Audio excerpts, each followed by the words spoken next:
Is thought dependent on language? And why did language evolve in the first place? We are going to examine the two extreme views people may hold when it comes to this question in this and subsequent videos. And today we will focus on the idea that thought is indeed dependent on language. This view is called linguistic determinism, as it says that no thought can even exist without language. Following this line of thought, an individual who has failed to acquire language is unable to even have thoughts. The four main frameworks that represent this view are the Sapir-Whorf hypothesis, Bernstein's theory of language code and the similar social constructionist view, as well as Bruner's constructivist theory. However, keep in mind that most researchers believe the truth to lie somewhere between these and the opposing view that language is dependent on thought, with a more symbiotic relationship between the two ideas. Now, let's take a look at social constructionism first. Central to this idea is the belief that we do not perceive our world as an objective reality, so we do not understand the world as it actually is, but instead, we look at it through a filter of categories and conceptual frameworks given to us by other people. Those people have in turn inherited their conceptual frameworks from other people and people who have long been dead. Therefore, it can be said that we experience the world through institutionalized traditions. Wow, that's a lot to take in, so let's explain some of this jargon. So a conceptual framework is like a rule of thumb. It's a system of conventions and preconceptions we use to assess the reality and the world around us. When we say that such frameworks stem from institutionalized traditions, what we mean is that they are transferred onto or given to the individual by the society. Therefore, meaning itself, for example, the meaning of words, is not something invented by the individual, it's not something invented by us, or something that just exists objectively in and of itself, but instead, meaning is made by the society. Examples of this include currency or the concept of self and our identity. We take these things to be obvious and true for granted, but social constructionists would point out that it's because this way of thinking was given to us by the society and is not our own individual invention, and it's also not something based on facts. However, this does not mean that social constructionists deny the existence of atoms because brute facts still exist. A very nice example to illustrate this whole concept is homelessness, which obviously exists, it's a fact. However, whether it's a problem and the ideas we have about homeless people, for example, that if a homeless person asks for money, then it's certainly to go and buy drugs, or that homeless people are lazy, or the idea whether they should be helped, all of these are social constructs.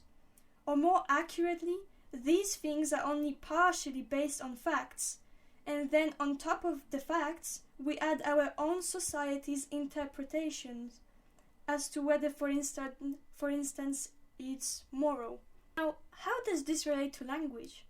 Social constructionists believe language to be an essential part of keeping these conceptual frameworks of our society alive.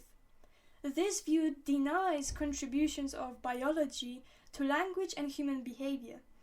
It views language as an overall social structure rather than a tool to express our individual experience. When describing our experiences through language, we, by default, express it in the terminology forced upon us by the society. Finally, as I have already mentioned, this theory proposes that meaning exists only in the context of the wider society, and not as the creative invention of the individual.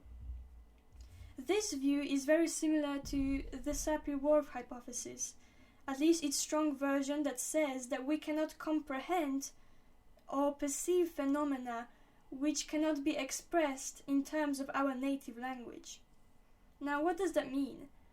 So, for example, if we are to assume that Inuits have 40 words for snow, since this idea has been quite hotly debated, but let's assume it's true for now, then this means that they can literally physically perceive 40 different types of snow. However, an English speaker, according to this theory, having only one word for snow in his language, is physically incapable of perceiving more than one type of snow like the Inuits. Let's move on to Bruner's constructivist theory. This theory differentiates between 3 different modes of knowledge and thought acquisition. The enactive mode, which is physical or like muscle memory, is things like learning to dance or to ride a bike. This mode develops from birth till the child is 1 year old. Then comes the iconic mode, which relies on forming mental images of ideas related to the 5 senses, stuff like sight, touch, and sound. At the age of 7 develops the symbolic mode of knowledge, which represents information or data in the form of code or symbols. Such symbols can consist of words or mathematical notation. Hence, the child gains the ability to learn abstract concepts and refer to things outside of the immediate environment or outside of the here and now. These 3 modes can be thought of as the concrete, pictorial, and abstract stages respectively. To illustrate this idea, let's consider an example. A child is learning simple algebra. Firstly, the teacher explains the concept of a quantity by showing the child 5 or 6 apples. Then, the teacher uses pictures to represent the physical object of an apple. This makes it easier to teach the child numbers like 50 or 60, as it doesn't require the teacher bringing 50 apples to class. Finally, the teacher explains the action of addition in terms of the plus sign by employing mathematical symbols, employing the mathematical notation. Words like 50 are also very abstract, as there is nothing about the sound of 50 that connects its phonology, that connects the word to a concrete idea. Hence, language is abstract. Now, that's it for today's video, and next time we will explore Bernstein's idea of class code and how it connects language to learning and intelligence. So, see you next time!